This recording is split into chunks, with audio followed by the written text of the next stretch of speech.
All right, folks, thank you for being here. It is time to get back to things. I do apologize for last week. We had a hurricane, so we had to postpone our normal Wednesday afternoon session. Wednesday afternoon for me because, well, the normal broadcasting location had some issues. So, without further ado, let's get into it. If you can hear me in the chat, make sure you let me know how the sound is. And we're going to dive right in. So, we are going through the book, Trading with Joy. And we're using this as our study guide. If you need a copy of that, you can reach us and we can get you a copy of that. But today is going to be all about goodness. Now, before we get started, I wanted to remind them, if you have any prayer requests, if you've got anything that you need from us, just please drop me an email, drop me a message, whatever, however you need to get a hold of me. Put something in the comments for on YouTube, and let me know what that is. We'll be happy to pray for you. Also, we're not almost halfway through, not quite there yet, but I think next week we're going to be over the halfway point. So this is a good time for us to stop and remember why it is that we're doing what we're doing. Right? We're focusing on trading, but we are here. Godly trading is here. I am here to help traders fulfill the command from Proverbs that says, "A good man leaves an inheritance to his children's children." And so that is what we are here to do. That's what we're here to fulfill. I like to think that instead of creating professional traders here, we're actually creating professional family men, because once you've gotten this aspect of trading down, and I tell people that I sort of trade on cruise control these days, and so now that aspect of my trading is pretty much a small segment of my day. Now I'm able to focus on other avenues, because the entire purpose of this, right, it's not just for trading, it's for our families specifically. So all the other avenues then open up to you. But first and foremost, we are here to conquer the area of trading, to become masters of trading, go from trading misery to trading mastery. So the Bible verse we've been going through this entire time, which is the central focus of the book, is Galatians 5:22 and 23. This is referred to as the fruit of the Spirit. All right. So, but the fruit of the Spirit is love, joy, peace. Let's see if I can do it without looking. Love, joy, peace, patience, kindness, goodness, faithfulness, gentleness, and self-control. Again, I have replaced long suffering, which is in the New King James, with patience, because that's slightly more up to date. However, I will say that long suffering does kind of describe traders perhaps a little bit more. Do you ever feel that way yourself there? So today is all about goodness. And I know what you're thinking. All right, so we've had some that are absolutely applicable, right? Patience, self-control, goodness. We ran into this with a couple of other ones, but buckle your seatbelts. You got to be ready for this. This one is more foundational, I think, than all of the rest.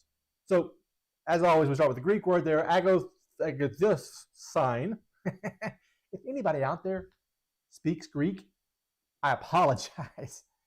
The meaning here is uprightness of heart, goodness, and virtue. Now, this root word here that I'm not going to pronounce either also has similar but slightly different meaning. Useful, good, pleasant, upright, honorable. Those are all the things we think of when we think of goodness.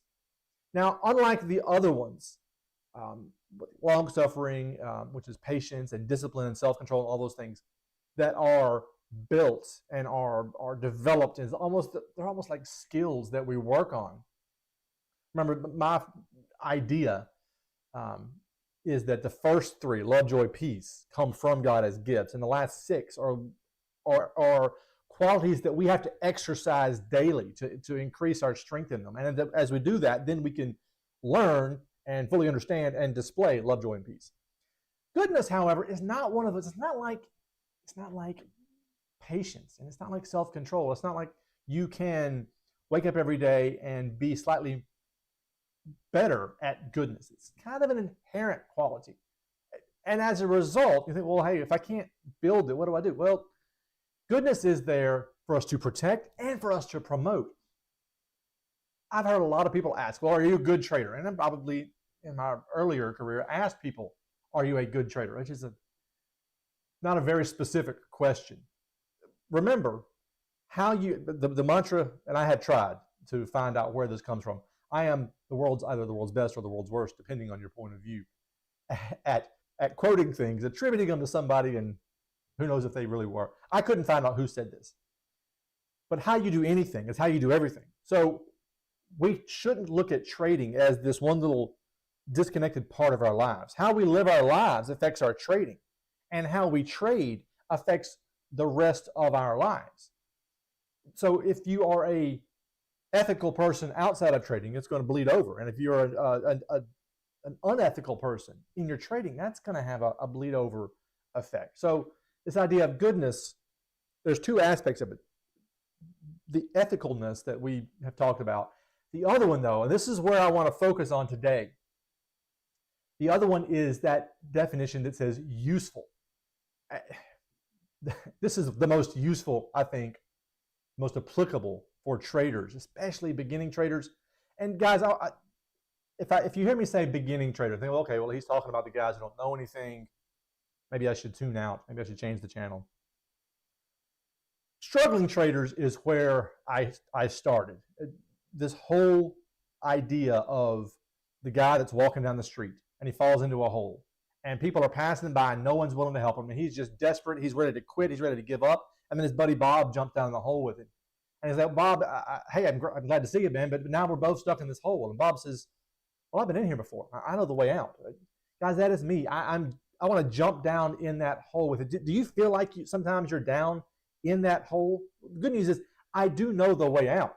And so sometimes for a trader who has hit a wall, who is struggling, sometimes you have to take a step back, not necessarily start over, but reevaluate things. So in some areas, I lump beginning traders and struggling traders in together. Is this making sense?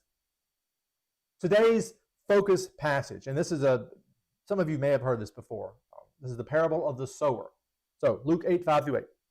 So a sower went out to sow his seed, and then he put on his reading glasses so he could get this Bible verse correct.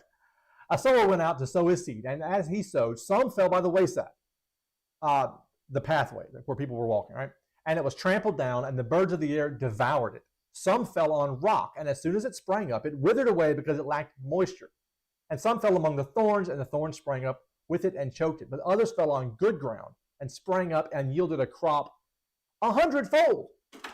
Boy, wouldn't we love to have any of our trades yield 100-fold?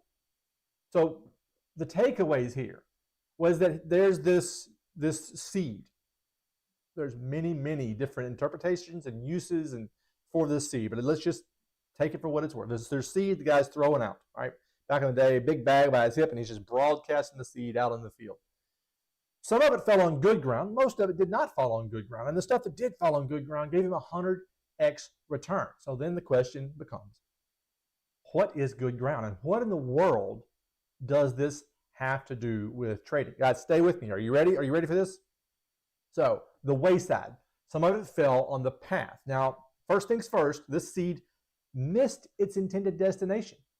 And it fell on this path. And what are the characteristics of the path? Well, people are walking on it all day long. So it's really hard and compacted. And that seedling, that's when the seed sprouts, fruit can't go anywhere. Not only that, it was trampled down by the people walking, and it was eaten by the birds. Now, have you ever felt like this? Has this ever happened to you where it feels like, and all of us have had this thought. Have you had this thought? That as soon as you enter a trade, just as soon as you click buy, there's somebody somewhere that's watching the screen. And he goes, wait. Yes, Bob just bought Acme. Bob just bought it. Sell. I mean, it's like the market is just waiting on you to go one way. And as soon as you do, the market takes you the entire other direction. Have you ever felt like that as a trader? It's like, I swear, there's a camera here in the office somewhere watching me click buttons. So this is obviously represented by the birds that come and snatch that seed. So when it comes to good ground, we have to be very intentional in our trading. The allegory here of the seed is made up of three things in our trading life. It's our time, it's our money, and our emotional energy. Now, let me know if you get this, all right? So these are all limited resources. Our time is finite. It's fixed, right? We have 24 hours in a day. Unless your name is the doctor, that's all you've got. Our money, while it's not fixed, it's generally finite. And for a lot of us, it's at least fixed in chunks, right? We've got this amount in our trading account, and maybe we'll put some more in later. But for now, this is what we've got. And there's this element of emotional energy. And well, what does that mean? Well, we have that just 1 second. Just hang with me, guys. So these three elements, this is our seed. We have to make sure that we are putting all of these in the right spot. Next up in the wrong spot, let's call it, is the rocky ground. So over in Israel, where Jesus is talking about here, it's very rocky ground. So you'll have some areas that there's a thin layer of soil on top of the stone, and this actually warms up faster. So the seed that falls on it sprouts really quickly because this particular spot of earth is warmer than the rest of it. So it sprouts really quickly, but then it dies quickly because roots can't go anywhere and there's not enough soil there to maintain the moisture, right? There's no moisture retention. So what this gives you from an outside perspective is, hey, look at that spot over there. That grew really quick. That's amazing. I wish the whole field was like that. And then 3 days later, hang on, that spot's dead. There's no long-term success there. So this to me is the beginning trader in a nutshell. Do you ever feel like this, that you have this quick success and you think, I did this.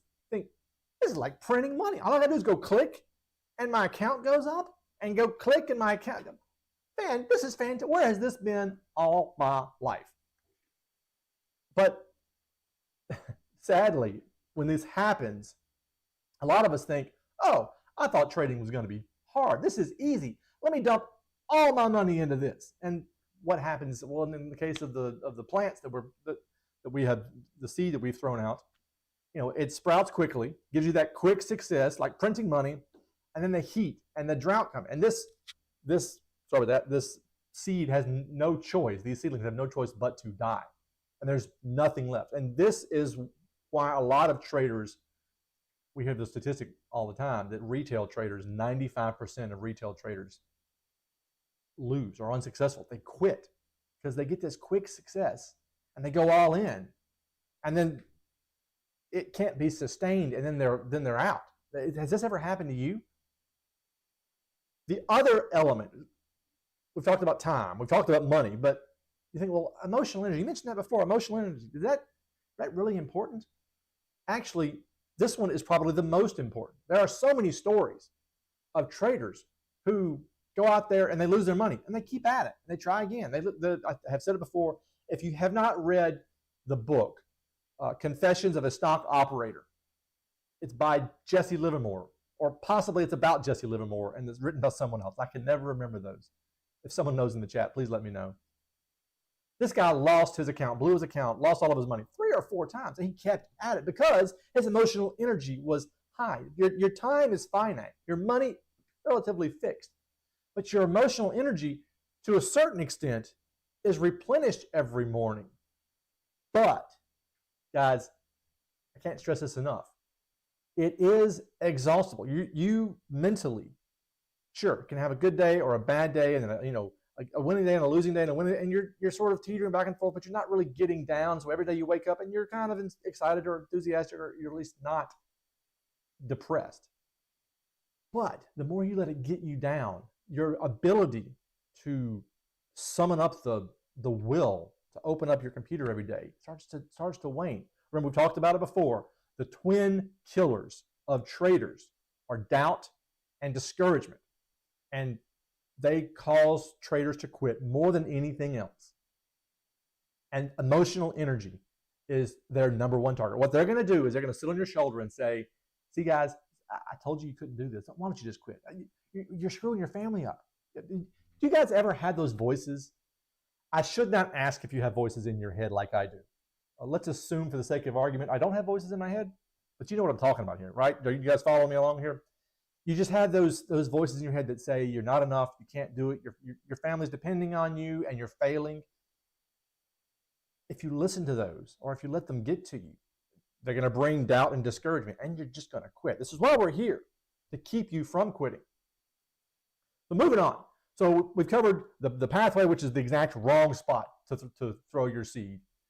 We've covered the rocky ground, that initial burst of success that it's unsustainable. Well, now we've got the seed that fell on and got choked out by the weeds. This is actually pretty good ground, right? So it grew, no problem. We know it's good ground because the weeds are right there with it.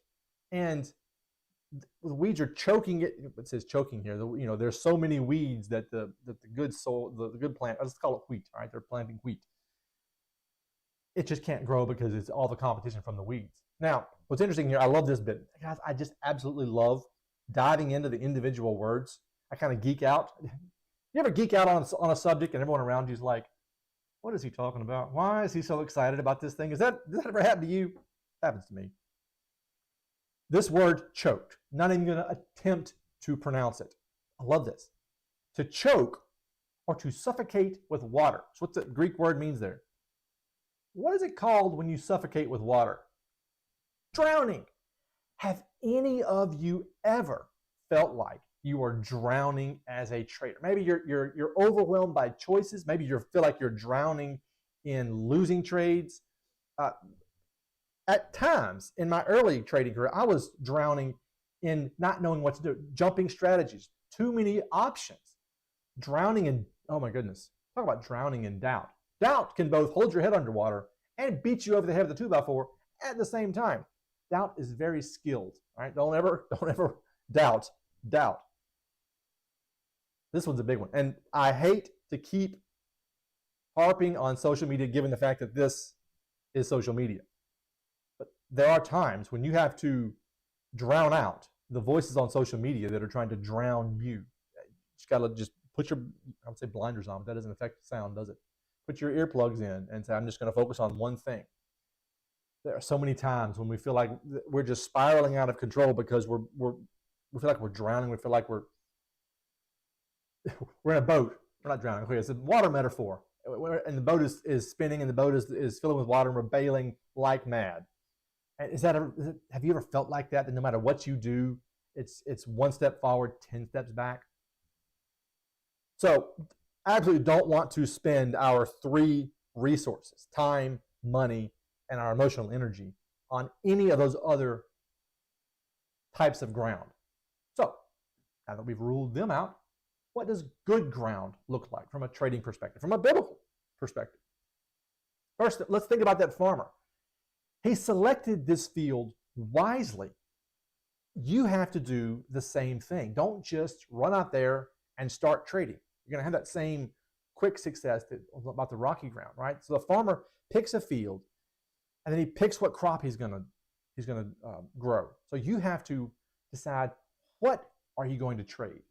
When are you going to trade? How are you going to trade? And if you are a beginner, obviously this is something you have to start with. But if you're struggling, this might be time to take a step back and reevaluate what you're trading and when you're trading and how you're trading. All of those, I say all of them, those are really the three critical elements that make up trading. Like the farmer made an honest assessment of his field, right? So he didn't just say, okay, I bought this field from Bob. I do sincerely hope that back in ye olden days, somebody was named Bob. I bought this field from Bob, and I'm just going to plant, I don't know, corn. Well, corn wasn't invented back then. I'm going to plant wheat, spelt, whatever, mangoes in Israel. No, he's going to look at what's around, or what the farmers are planting around him. He's going to say, okay, what's the most likely candidate to grow in this good field? He's going to prepare that ground. Maybe he sends a soil sample off to 15 BC soil sampling lab. I don't know how that would work. But he goes through the research, and he says, what is the absolute perfect crop to plant in this absolute individual spot? Then he prepares it, he fertilizes it, he gets rid of he does all of that effort before he trades, so that before he plants. You need to do all that effort before you trade, so that when time comes to plant your seed of your time and your money and your emotional energy, the ground is prepared and you have done your full research. Find a strategy and fully test it. Test it not only for, does it give you what you think it should give you, a return on your investment, but does it fit with your lifestyle? we go over this in the course. You have to tailor your trading to you. Do not ever attempt to tailor your lifestyle to your trading. Your lifestyle is going to win every single time. So like the farmer, who in our analogy here is the trader, you plant your seed, your time and your money and your emotional energy in that perfect field that you have researched and that you have picked the crop and that you have prepared. So now what? Now what does the farmer do? He waits for a harvest. No farmer ever planted today and harvest tomorrow. Even hydroponic lettuce takes 30 days. Now you say, well, what if I'm a day trader? Don't. Patience is required here, and faith and self-control. So you have spent all this time and effort to have the exact best strategy that fits you and fits the market, and you're going to trade it in the right time, and then you open your trades. It's time to let time do its thing. Have patience in that trade. Have faith that the time and effort and strategy and testing and all of those things are going to pay off. Apply a little self-control. Take a step back. Don't mess with your trade. The person that put out the strategy, the basically, the whole give a man a fish, teach a man to fish, well, the one that taught me how to fish in this analogy, puts it very succinctly. Trade your plan, get out of your own way, repeat. That's self-control. That is, don't mess with your trades. So you've got to be like that farmer. Is this making sense, guys? You've got to apply these elements that we talked about in the last few weeks. And if you do, Galatians 6:9 says, let us not grow weary, right? Have patience, have faith while doing good. Talking about goodness this week. For in due season, at the appropriate juncture, in the fullness of time, if you are a Yes Minister fan, we shall reap. What did they talk about at the beginning of that in Luke, right? 100-fold. We shall reap if we do not lose heart. Guys, this is the essence of trading. You apply all of your time and effort, you wait, and then you reap your harvest. This is the definition of trading. This is the definition of being a husband and a father. Remember, we're not trying to churn out traders here. We're trying to churn out professional family men, people whose entire focus is on their family and creating that inheritance, that generational wealth that is going to change the course of their family's future for generations to come long after they're gone. This is what it takes. I hope this is all making sense, guys. Reach out to us if you need any help in any of these areas. Now, next week is a nice little detour, a nice little pull off on the side of the road on kindness. I hope you all will be here for that. If you have any questions, email at pepper@godlytrading.com. Send me a comment. Please hit like and subscribe on this video. It helps us out an awful lot with the YouTube algorithm, which everyone I know is chasing that. And until next time, guys, I appreciate you being here, and I will see you all next week.